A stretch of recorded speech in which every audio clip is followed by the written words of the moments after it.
député LR, Henri Guénaud. Bonjour à tous, bonjour Henri Guénaud. Bonjour. Candidat à l'élection présidentielle malheureux puisque vous n'avez pas obtenu vos 500 signatures. Il y a quelques semaines encore, vous disiez que le maintien de la candidature de François Fillon était une folie pour la droite. Vous avez dit quoi hier au bureau politique des Républicains? Je vous l'avais bien dit? Non, rien, ça sert à rien. En politique, j'ai appris que il valait mieux avoir tort avec les autres que raison tout seul. Voilà, c'est fait, sauf que ça n'était pas simplement une folie pour la droite, c'était une folie pour le pays.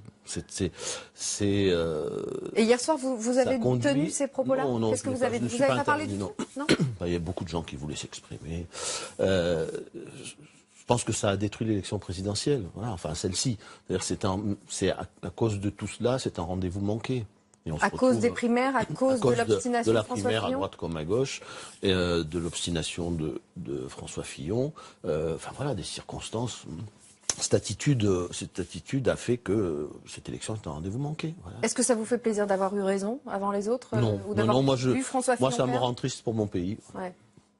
Et François Fillon, vous avez quand même voté pour lui au premier tour? Non, mais j'ai dit que je ne voterai pas pour François Fillon. Voilà, je ne vous dirai pas pour qui. Vous avez voté? Oui, j'ai voté, oui. J'ai voté, okay. Mais j'avais dit que je ne voterais pas pour ce candidat, ni pour son attitude, ni pour son programme. Si c'est pas pour Fillon, c'est pas pour Macron non plus, hein, j'imagine. Ah, certainement pas, mais je pense que nous allons en reparler. Pour Marine Le Pen, peut-être? Non. Non plus? Non. Bon. Non, si vous voulez, on peut en parler tout de suite.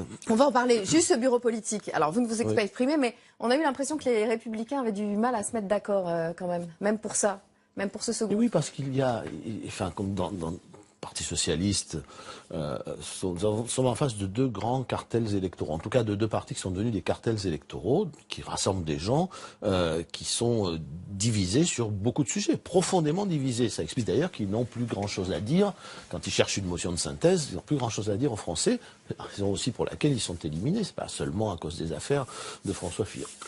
Et hier, on sentait bien que les fractures étaient profondes. Et en même temps,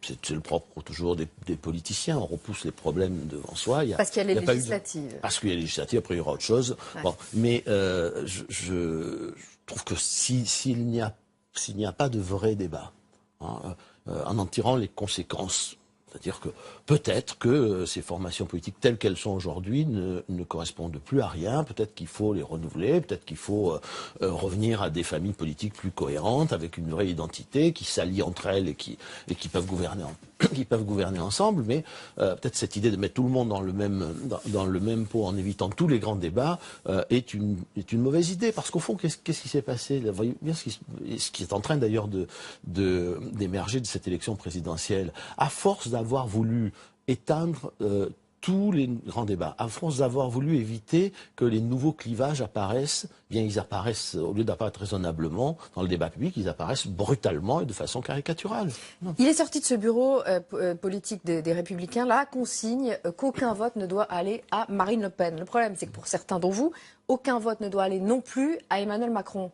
Oui, alors d'abord, consigne, il y a une position collective, qui d'ailleurs n'a pas fait l'objet d'un vote, mais une espèce de consensus plus ou moins partagé, et assorti de ce principe que chacun, évidemment, à titre individuel, pouvait s'exprimer. C'est d'ailleurs bien normal. Il s'agit d'une élection présidentielle. Chacun peut s'exprimer en conscience sur ce sujet. Mais une fois de plus, on a l'impression que vous jouez un peu avec les mots, avec les votes, que c'est compliqué de dire il faut voter Emmanuel Macron pour faire perdre Marine Le Pen. En tout cas, moi, je ne signerai pas un texte pareil. Voilà. Et je ne suis pas le seul. Voilà. Jamais personne ne me fera voter pour Emmanuel Macron. Je suis en désaccord avec tout. Je me bats depuis des années en politique contre ce qu'il incarne, contre ce qu'il représente, contre ce qu'il fait. Qui plus est, il est le candidat, ça n'est pas un hasard, de M. Hollande. Il est le candidat de toute la classe politique qui a échoué. Mais quand même, comment voulez-vous de façon sérieuse et crédible, qu'il y a à peine quelques jours, mes amis tapaient sur M. Macron à bras raccourcis, et 3-4 jours après, On dit, ah, il faut absolument voter pour... Parce que l'adversaire numéro 1 pour eux, c'est Marine Le Pen. Non, mais tout ça, c'est pas votre cas, enfin, vous comment ne voulez-vous hiérarchisez pas les Non, comment adversaires. voulez-vous que les Français comprennent cela? En tout cas, moi, je ne le comprends pas. Va-t-on encore passer toute l'élection du second tour dans la lutte contre le fascisme? Hein, alors, si ça avait été Mélenchon, ça aurait été la lutte... C'est pas une priorité? Mais vous avez vu des fascistes quelque part dans cette histoire? Donc, si on arrêtait de caricaturer, voilà, si on arrêtait d'éluder encore une fois tous les débats, hein, en dressant le monstre répulsif du fascisme sous les yeux des électeurs. Si ça avait été Mélenchon, ça aurait été le bolchevisme. Voilà, mais ni Madame Le Pen, Madame Le Pen n'est pas fasciste ou nazie, et Monsieur Mélenchon n'était pas bolchevique. Vous n'avez pas plus envie de faire perdre Marine Le Pen qu'Emmanuel Macron? Non, j'ai envie de faire gagner mon pays, voilà. Et je non, mais là, il y a deux candidats. Eh bien oui, eh bien voilà, eh bien je ne serai complice. Moi, j'en ai assez d'être mis au pied du mur en disant, voilà, il faut absolument, vous comprenez, éliminer tel ou tel. Moi, je ne voterai pas pour Madame Le Pen. Hein, et je suis pas favorable aux consignes de vote. Les gens sont assez grands pour choisir. Mais si j'avais à en donner une, ce serait non à Madame Le Pen, mais pas une voix pour Monsieur Macron, pas une voix pour ce qu'il incarne en termes de. Donc c'est l'abstention, le vote blanc. Une voix. Voilà. Pour ce qui me concerne, ça sera, je l'ai déjà dit, hein, vous irez, ce sera l'abstention. Vous irez à la pêche, c'est ce que vous avez dit ici même. À la pêche, ou j'irai voter blanc, je ne sais pas, mais enfin, je ne voterai ni pour l'un ni pour l'autre. Donc vous n'irez pas à la pêche? Vous n'avez pas acheté votre canne à pêche? Non. Non, mais c'est bien la pêche, vous savez, voilà, ça repose. Hein, mais je ne serai pas complice de cette histoire. Monsieur Macron, quand même, enfin, regardez, comment pourrais-je appeler à voter Monsieur Macron alors que je m'oppose à tout ce qu'il dit? Non, je ne veux pas continuer l'Europe telle qu'elle est. Non, je ne veux pas continuer la politique économique telle qu'elle est. Non, je ne veux pas la suite de la politique de Monsieur Hollande. Non, je ne veux pas d'un personnage parce qu'on a perdu de vue complètement ce qu'était une élection présidentielle, ce qu'est un président de la République. Président de la République, ça se choisit sur la cohérence de son parcours, ça se choisit sur la cohérence de sa pensée. Hein. Il faut savoir selon quel principe un président va gouverner dans un monde parfaitement incertain. Comment pourrais-je voter pour quelqu'un qui dit il n'y a pas de culture française, qui nous explique que la France a commis des crimes contre l'humanité, est responsable de crimes contre l'humanité pendant la guerre d'Algérie. Comment pourrais-je voter pour quelqu'un qui, lorsqu'il était ministre des Finances, au ministre de l'économie, pardon, français, est allé à Davos, s'exprimer en anglais devant tous les banquiers du monde pour leur expliquer qu'on ne pouvait pas payer un peu plus cher les heures supplémentaires. Vous pourriez la faire pour Marine Le Pen aussi, etc. Cette liste, cette énumération. Oui, c'est pour ça que je ne voterai pas pour elle. Par exemple, je suis totalement opposé à la suppression du droit du sol. Voilà, donc je ne voterai pas pour Madame Le Pen. La liste est plus courte. Elle est fondamentale, non? Elle est fondamentale. Mais c'est le retour du Nini, c'est le grand retour du Nini. Non, moi ce que je voudrais, c'est pas le Nini, j'aime pas cette expression, non. C'est je ne veux pas être complice de ce qui va se passer. Et en tout cas, si on ne laisse pas le débat s'exprimer, hein, puisqu'il y a un débat, il est caricatural, mais là il y a un second tour, dans 10 jours. Mais ça sert à quoi s'il n'y a pas de débat? S'il n'y a pas de débat. Pour une fois, il y a un débat. Voilà, il y a M. Macron qui est pour la poursuite du système. Mme Le Pen, à sa façon, elle est contre le système. Très bien. Eh bien, est-ce qu'on peut enfin avoir un débat sur la mondialisation, sur l'Europe? Chacun après se déterminera en conscience. Vous êtes prêt à assumer une victoire de Marine Le Pen? Je suis prêt à assumer ce que les Français décideront. Voilà. Ça ne vous dérangerait pas, au fond? Mais moi, ce qui me dérange, c'est qu'on en fait pour ne pas en arriver là. Mais on en est là. Et dans ce contexte, je ne ferai pas le jeu de la lutte contre le fascisme pour éluder tous les grands débats qui traversent la société française, d'ailleurs qui traversent tout l'Occident. Marine Le Pen, vous avez accordé son parrainage pour les présidentielles. Est-ce que vous n'êtes pas tenté d'aller voter pour elle en remerciement, en guise de remerciement? Moi, je ne sais pas ce que c'est. Je ne sais pas en politique ce que ça signifie, les remerciements. Elle ne m'a rien demandé et je ne lui ai rien demandé. Est-ce que, ceci étant, ça ne vous a pas dérangé d'accepter son parrainage? Vous saviez très bien qu'elle avait une idée derrière la tête. Mais ça ne veut rien dire d'accepter ou pas accepter. Elle me parraine, elle est dans la liste des gens susceptibles de parrainer. Très bien, je dis merci. Et puis voilà. Et vous savez que son objectif, c'est de décomposer les Républicains. C'est ce qu'elle cherche. Parce que M. Macron ne cherche pas à décomposer les Républicains. Et les Républicains, c'est à eux de savoir s'ils veulent se laisser décomposer ou pas. C'est à eux de savoir s'ils sont capables d'avoir enfin un débat sur l'Europe, sur la mondialisation, sur le libéralisme. Voilà, je vais pas voter. Enfin, arrêtons là. La question c'est est-ce que vous appelez à faire barrage au fascisme en votant pour M. Macron? La réponse est non. Je ne voterai pas pour M. Macron et j'espère qu'il n'y aura pas une voix pour M. Macron. Voilà, une voix de plus pour M. Macron. Du parrainage Front National fin mars, Gilbert Collard disait que vous vous appeliez régulièrement et qu'il comptait sur votre ralliement. Non. Mais Vous non, appelez pas mais, Vous appelez mais pas j'appelle, mais Monsieur Collard a son bureau dans le même immeuble que moi. Voilà. Donc je croise Monsieur Collard très souvent dans cet immeuble. J'aime beaucoup Monsieur Collard à titre personnel, voilà, et nous discutons avec Monsieur Collard. Ça n'a rien à voir. D'un éventuel ralliement, d'un éventuel. Écoutez, moi je vois beaucoup de députés LR faire la bise à Madame Maréchal, par exemple. Voilà. Est-ce que ça veut dire qu'ils vont se rallier au Front National? Non, mais des discussions, c'est aller plus loin qu'une bise, non? Ah bon, Enfin, je sais pas. Vous croyez? La bise, c'est pas plus que la discussion? Je sais pas si vous Pourquoi? discutez de Je quoi discute de vous tout, discutez moi. De quoi Je vous discute de discutez tout et avec avec tout le monde. Mais enfin, pourquoi? Il y a des gens qui... Et puis, Alors, il faut peut-être que vous savez ce que Gilbert Non, il Collard a faudrait dit, peut-être vous aussi que je ne leur serre pas la main. Ah non, non, moi je vous. Ah bon, Alors là, vous voilà. êtes libre. Non, mais franchement... Gilbert Collard a déclaré on qu'il est dans comptait- un monde de fous. Enfin, qu'il comptait sur votre ralliement, mais qu'il fallait du courage politique pour Oui, le non. faire. Alors, Vous un, n'êtes il y pas a pas de- courageux politiquement? Un, il n'y a pas de ralliement. Deux, ça n'est pas une question de courage. Du courage, j'en ai assez, j'en ai, je pense, assez montré. Voilà, c'est pas du courage, c'est de la conviction, c'est tout. Il y a pas, moi, je suis totalement opposé à toute la politique des politiciens, la politique des petites combinaisons, la politique où on ne dit pas la vérité. Vous savez ce que disait Malo, il disait les politiciens contournent toujours l'obstacle. Voilà, les politiciens, ils sont là pour eux.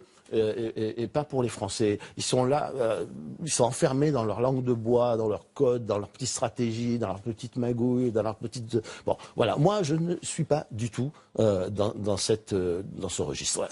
Ça ne m'intéresse pas. L'image Donc, je du discute jour- je parle avec qui je veux, je serre la main à qui je veux, voilà, et je dis ce que je veux et ce que je ne veux pas. L'image du jour, dit-on, c'est, vous savez, autour de l'hommage national aux policiers tués sur les Champs-Élysées, Emmanuel Macron et Oui. Marine Le Pen, Alors, qui seront côte à côte. Est-ce oui. que cela, à votre avis, est de nature à améliorer la présidentialité de Marine Non, mais d'abord, c'est pas le sujet. D'abord, j'en profite pour rendre hommage à ce policier qui a été assassiné sur les Champs-Élysées, mais aussi à tous les policiers qui risquent leur vie, qu'on a tellement vilipendés dans les semaines passées, qu'on a tellement Les insultés. effectifs qu'on a réduits Voilà. sous Nicolas Sarkozy aussi, hein, vous étiez Mais là. j'ai toujours dit que c'était une erreur. Ouais.